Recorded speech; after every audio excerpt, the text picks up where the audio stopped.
ॐ योपाम् पुष्पम् वेद पुष्पवान् प्रजावान् वशुमान् भवते चन्द्रमा वा अपाम् पुष्पम् पुष्पवान् प्रजावान् वशुमान् भवति य एवम् वेद योपामायतनम् वेद आयतनवान् भवति अग्निर्वा अपामायतनम्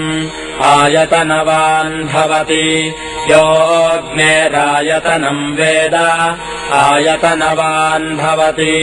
आपो वा अग्नेरायतनम् आयतनवान् भवति य एवम् वेद योपामायतनम् वेद आयतनवान् भवति वायुर्वा अपामायतनम् आयतनवान् भवति यो वायोरायतनम् वेद आयतनवान् भवति आपो वै वायोरायतनम्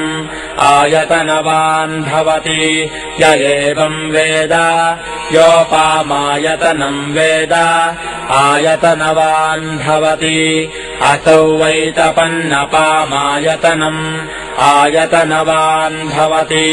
योमश्यतपत आयतनम् वेद आयतनवान् भवति आपो वा अमुष्यतपत आयतनम् आयतनवान् भवति य एवम् वेद योपामायतनम् वेद आयतनवान् भवति चन्द्रमा वा अपामायतनम् आयतनवान् भवति यश्चन्द्रमस आयतनम् वेद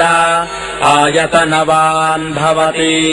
आपो वै चन्द्रमस आयतनम् आयतनवान् भवति य एवम् वेद योपामायतनम् वेद आयतनवान् भवति नक्षत्राणि वा अपामायतनम् आयतनवान् भवति यो नक्षत्राणामायतनम् वेद आयतनवान् भवति आपो वै नक्षत्राणामायतनम् आयतनवान् भवति य एवम् वेद योपामायतनम् वेद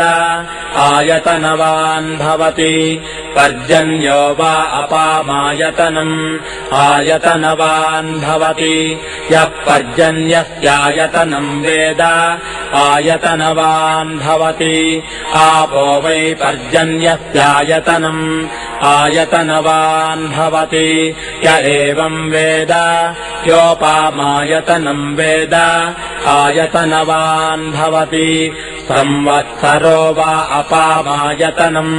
आयतनवान् भवति यः संवत्सरस्यायतनम् वेद आयतनवान् भवति आपो वै संवत्सरस्यायतनम्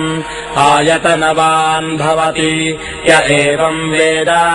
योऽप्सुनावम् प्रतिष्ठिताम् वेद प्रत्येव तिष्ठति राजाधिराजाय प्रसह्य साहिने नमो वयम् वै श्रवणाय कुर्महे समे कामान् कामकामाय मह्यम् कामेश्वरो वै श्रवणो ददातो कुबेराय वै श्रवणाय